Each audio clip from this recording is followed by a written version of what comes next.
Welcome to the first Retrospective, a video series that is dedicated to looking back at my old video analysis and answering the comments you left me. This retrospective will be focusing on my Dante's Humanity video. HR gaming for plebs. Considering that his clothes merge into his skin in Devil Trigger, maybe his demonic powers also affects his clothes to self-repair, so it remains intact all the time. Like how Trish could spawn her outfit immediately after being saved from Cavalier Angelo's shell. Yo, if that's the case, then why is this man strapped for cash every time we see him? He could create his own clothing line imbued with demonic self-repair magic. Hell, if Trish can just materialize clothing, then they wouldn't need to spend any money on supplies or manufacturing. Dante, think of the money. All that pizza you could buy with that profit. I'll let you have that idea for free. Consider it a thank you for just existing. Voivoda Dracula? Did I say that right? Voivoda Dracula? Wacky Woohoo Pizza Man is also my favorite dude. I am not sure if this is in reference to that video by Young Maestro, but either way, I want to draw attention to that video because it is a gift to humanity. Go watch it if you love Devil May Cry. Ambitionary. The moment Dante absorbed his father's sword is the moment he became Sparta's successor. He went from orphan to street thug to mercenary to shop owner to devil hunter to legendary devil hunter to legendary dark knight. He really came a long way. Virgil was just dead for a while, lol. It's true, the writers definitely pay their respects to Sparta as this legendary historical figure for this world that they built, but by Devil May Cry 5, Dante, and I'd also include Virgil, have become just as, if not more legendary than their father. Draco Braving? Am I pronouncing these right? Dante opens Virgil's eyes to his human heritage. Virgil helps open Dante's eyes to his demon heritage. This is so true. Dante is the protagonist of the story, so we automatically are biased to his perspective of things because it's what we see for the majority of the series. We can totally understand his hatred for demons, and we may come to recognize Virgil's obsession with his demonic heritage as misguided and self-defeating. But if you think about it, Dante is denying an aspect of who he is. Just like how Virgil denies his human heritage, Dante denies his demonic heritage, or at least he doesn't like to acknowledge it. Like it or not, Dante is a demon, and no one should feel a need to reject or feel bad about who they are. It is his demonic heritage that gives him the strength to fight for what matters to him, after all. Virgil is the only person in the world that forces Dante to come to terms with his demonic heritage, and that's pretty cool. Weeaboo Heaven. I love how irrelevant DMC is. I frequently forget they tried to reboot the series one time. Like, I legitimately just forget that this exists at times. Maybe it's a defense mechanism, who knows. Munther Jadala. Did I get that one right? Hey man, big fan of your stuff, thank you. With this a definite favorite of mine. I was wondering if you could tell me your opinion about this. It's said in the Before the Nightmare prequel to Devil May Cry 5 that Dante's real reason for refusing to go to Patty's birthday party was him feeling like a freak who'll never be able to be around normal people, with the exception to Patty herself. This is if memory is correct. I find this rather fascinating that underneath all the confidence he exudes and all the wonderful bravado we've come to love, he feels like he's someone who can never truly fit in among the humans around him, with exception to very few, most notably Morrison, Lady, and Patty. Is that true?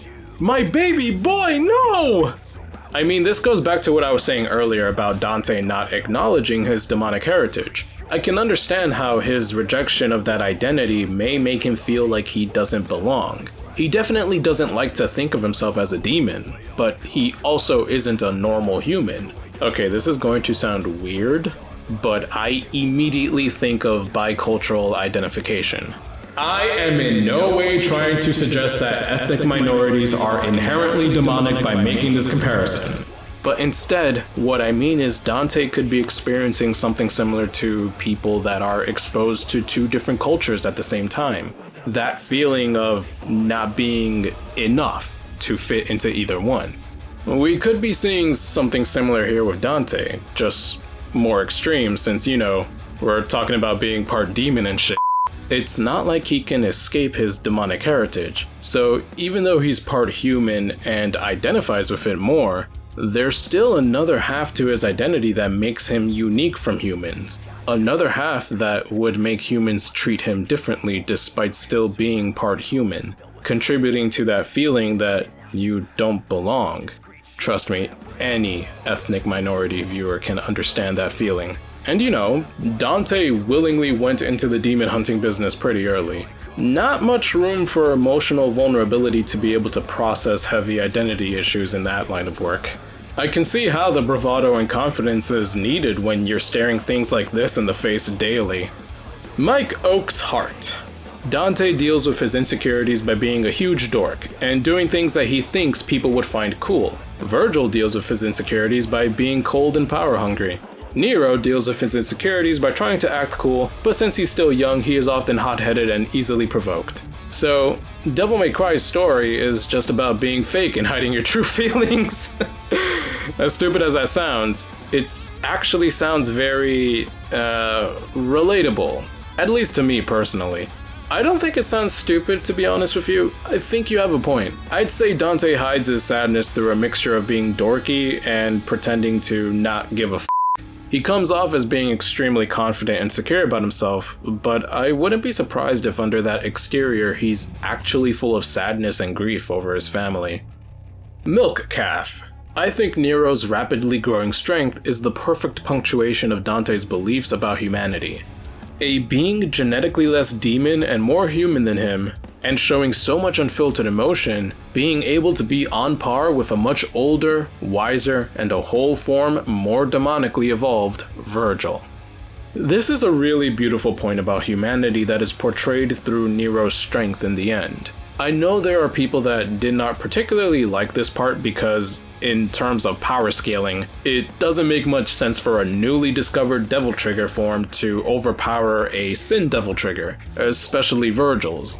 But I think the writers intended their motivation for fighting to be the difference in strength between the three.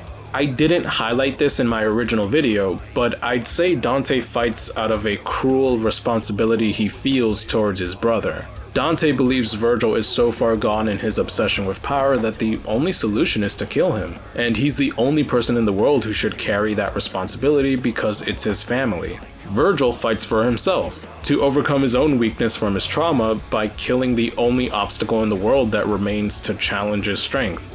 Although different, death is still at the core of both of these motivations. But then we have Nero, who fights to save his family from themselves. Instead of death, Nero chooses life. He's the next generation that is hopeful for the future of his family and will fight to protect it. And I think that's how the writers justified Nero's rapid power surge. His motivation for fighting was to preserve life. The lives of his only family members, no less. Thus, the moral of the story being that fighting for people you love is the strongest motivating factor. Man, I love Nero. Can you believe there are people that actually don't like Nero? That's just astonishing. Beckness. I'm just really showing that I don't know how to pronounce things as much as I think I do. 12 minutes into the video. Sometimes, love hurts. And Dante and Virgil love Nero a lot. Yeah, did you see what they did? Both of them turned at the exact same time to deliver a backhand punch. The amount of effort to be that precise and extra can only come from true love. Stephen Smith.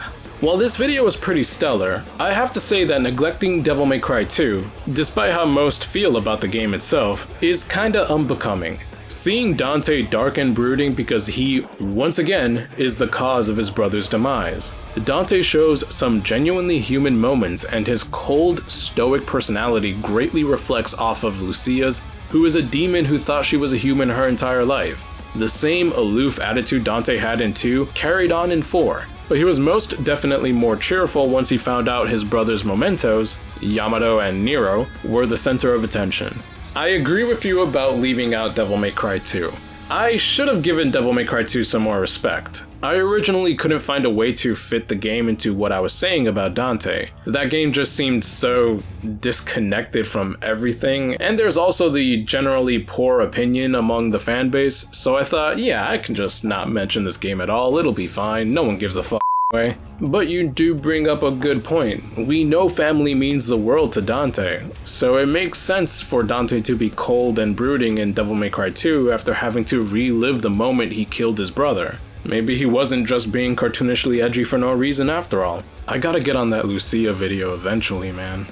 Lance Senin, you also explained just exactly why I ship Dante and Lady.